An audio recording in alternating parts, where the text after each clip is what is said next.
بسم اللہ الرحمن الرحیم۔ السلام علیکم۔ کہتے ہیں کہ فرعون نے اپنے وزیر حامان کو حکم دیا کہ میرے لیے آسمان کے راستوں تک ایک اونچا محل بناؤ، میں اس پر چڑھ کر دیکھوں گا، شاید میں آسمان پر جانے والے راستوں تک پہنچ جاؤں اور وہاں جا کر حضرت موسیٰ علیہ السلام کے خدا کو جان کر دیکھوں۔ میرے گمان کے مطابق میرے علاوہ کسی اور خدا کے وجود کا دعویٰ کرنے میں موسیٰ علیہ السلام جھوٹے ہیں۔ یہ بات بھی فرعون نے اپنی قوم کو فریب دینے کے لیے کہی، کیونکہ وہ جانتا تھا کہ برحق محبوب صرف اللہ تعالیٰ ہے، اور فرعون اپنے آپ کو فریب گھڑی کے لیے معبود ٹھہرا رہا ہے۔ جب حامان کو یہ حکم ملا تو اس نے ان کی اینٹیں بنانے اور چونا پکانے کا کام فوری طور پر شروع کر دیا، اور محل بنانے کے لیے ہر چیز کا انتظام کیا جانے لگا۔ ساری دنیا کے کاریگروں کو اکٹھا کیا جانے لگا۔ کہتے ہیں کہ مزدوروں کے علاوہ صرف کاریگروں کی تعداد ہی 50,000 سے زائد تھی۔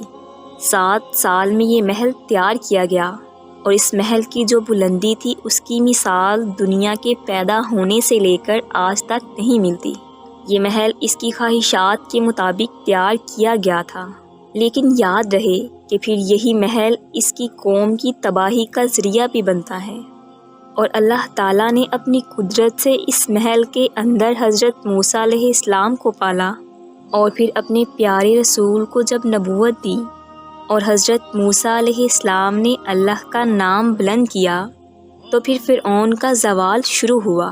ناظرین، آج کی اس ویڈیو میں ہم آپ کو فرعون کے محل کے کچھ خفیہ راستوں کے بارے میں آگاہ کریں گے، لیکن اس سے پہلے ہم آپ سے گزارش کرتے ہیں کہ اگر آپ نے ہمارے چینل اہل اسلام ٹی وی کو سبسکرائب نہیں کیا تو چینل کو ضرور سبسکرائب کر لیں، اور اگر ویڈیو پسند آئے تو اسے اپنے دوستوں کے ساتھ بھی ضرور شیئر کیجیے گا۔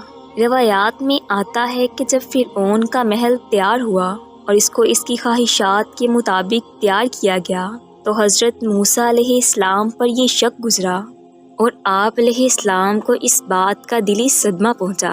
تو حضرت موسیٰ علیہ السلام پر اللہ تعالیٰ نے وحی بھیجی کہ اس خیال کو ترک کر دو اور اس کے بارے میں مت سوچو، کیونکہ میں اس محل کو ایک لمحے میں ہی برباد کر دوں گا۔ روایات میں آتا ہے کہ جب یہ محل تیار ہوا تو فرعون اور اس کے خاص لوگ محل کی چھت پر چڑھے، اور انہوں نے آسمان کی جانب تیر برسائے۔ جب وہ تیر واپس آئے تو وہ خون سے آلودہ تھے، تو فرعون اور اس کے حواری کہنے لگے کہ انہوں نے موسیٰ علیہ السلام کے رب کو قتل کر دیا، نعوذ باللہ۔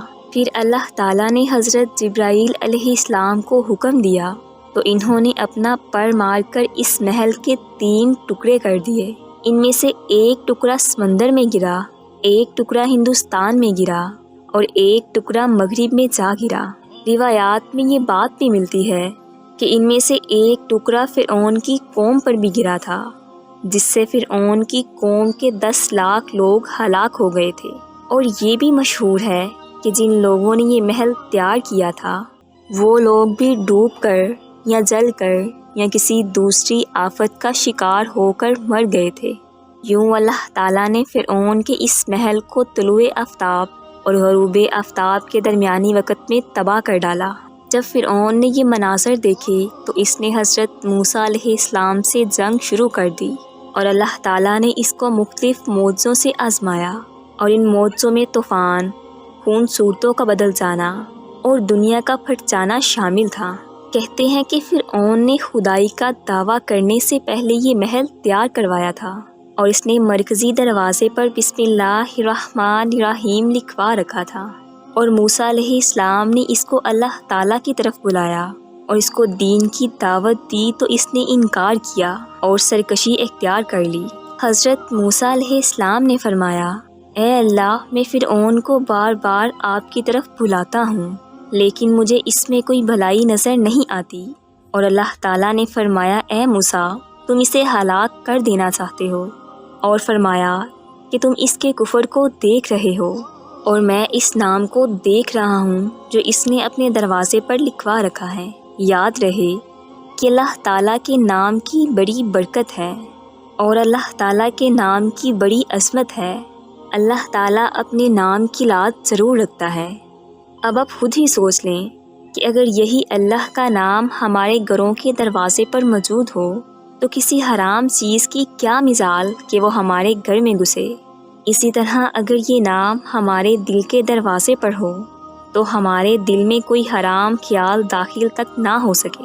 کہتے ہیں کہ فرعون کے محل کا جو ٹکڑا ہندوستان میں گرا تھا، یہ وہ ٹکڑا تھا کہ جو خفیہ طور پر تعمیر کیا گیا تھا۔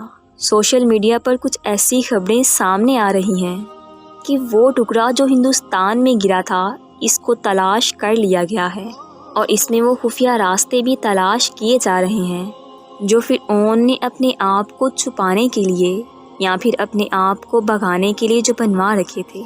ناظرین، اس بات میں کتنی سچائی ہے، اس بارے میں صحیح طور پر تو کچھ بھی نہیں کہا جا سکتا۔ یہ ٹکڑا جو ہندوستان میں گرا تھا، یہ کہاں موجود ہے؟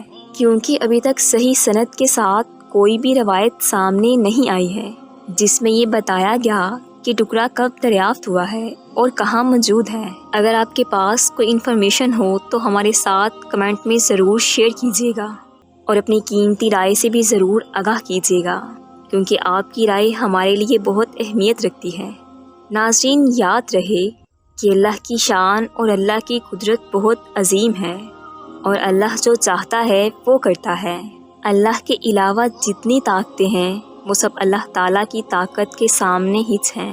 یاد رہے کہ فرعون کا زوال تو اسی وقت شروع ہو چکا تھا جب فرعون نے خواب دیکھا کہ بیت المقدس کی طرف سے آگ آئی اور اس نے مصر کو گھیر کر جلا ڈالا اور بنی اسرائیل کو کچھ زد نہ پہنچایا۔ اس سے اس کو بہت وحشت ہوئی۔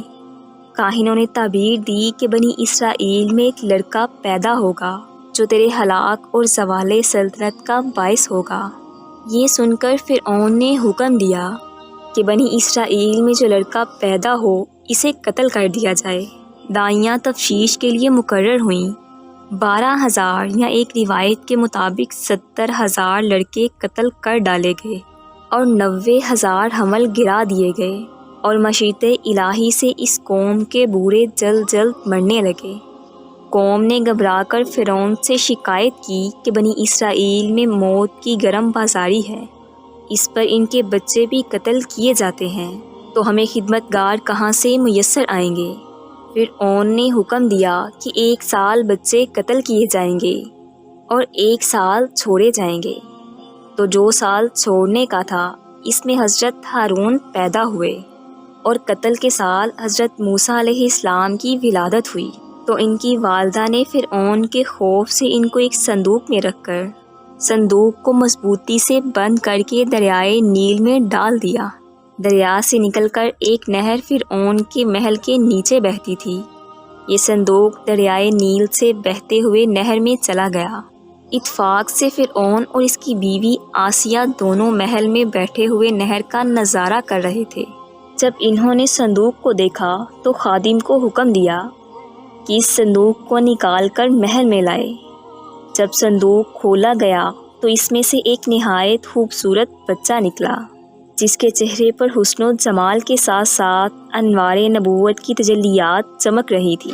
فرعون اور آسیہ دونوں اس بچے کو دیکھ کر دل و جان سے اس پر قربان ہونے لگے، اور آسیہ نے فرعون سے کہا کہ یہی بچہ میری اور تیری آنکھوں کی ٹھنڈک ہے، اسے قتل نہ کرو، شاید یہ ہمیں نفع دے یا ہم اسے بیٹا بنا لیں۔ اور وہ بے خبر تھے، چونکہ ابھی حضرت موسیٰ علیہ السلام شیر خوار بچے تھے، اس لیے ان کو دودھ پلانے والی کسی عورت کی تلاش ہوئی، مگر آپ کسی عورت کا دودھ پیتے ہی نہیں تھے۔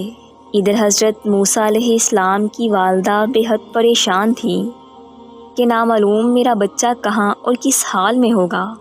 پریشان ہو کر انہوں نے حضرت موسیٰ علیہ السلام کی بہن مریم کو جستجوئے حال کے لیے فرعون کے محل میں بھیجا۔ تو انہوں نے فرعون سے کہا کہ میں ایک عورت کو لاتی ہوں، شاید کہ یہ اس کا دودھ پینے لگے۔ چنانچہ مریم حضرت موسیٰ علیہ السلام کی والدہ کو فرعون کے محل میں لے کر گئیں، تو انہوں نے جیسے ہی جوش و محبت میں سینے سے چمٹا کر دودھ پلایا تو آپ دودھ پینے لگے۔ اسی طرح حضرت موسیٰ علیہ السلام کی والدہ کو ان کا بچھڑا ہوا لال مل گیا۔ اس واقعے کا تذکرہ قرآن مجید کی سورہ قصص میں موجود ہے۔ ترجمہ قرآن: اور صبح کو موسیٰ کی ماں کا دل بے صبر ہو گیا، ضرور قریب تھا کہ وہ اس کا حال کھول دیتی اگر ہم نہ ڈاس مانتے اس کے دل پر کہ اسے ہمارے وعدے پر یقین رہے۔ اور اس کی ماں نے اس کی بہن سے کہا کہ اس کے پیچھے چلی جا، تو وہ اسے دور سے دیکھتی رہی اور ان کو خبر نہ تھی، اور ہم نے پہلے ہی سب دائیاں اس پر حرام کر دی تھیں۔ تو بولی، کیا میں تمہیں بتا دوں ایسے گھر والے کہ تمہارے اس بچے کو پال دیں اور وہ اس کے خیر خواہ ہیں؟ تو ہم نے اسے اس کی ماں کی طرف پھیرا کہ ماں کی آنکھ ٹھنڈی ہو اور غم نہ کھائے، اور جان لے کہ اللہ تعالیٰ کا وعدہ سچا ہے، لیکن اکثر لوگ نہیں جانتے۔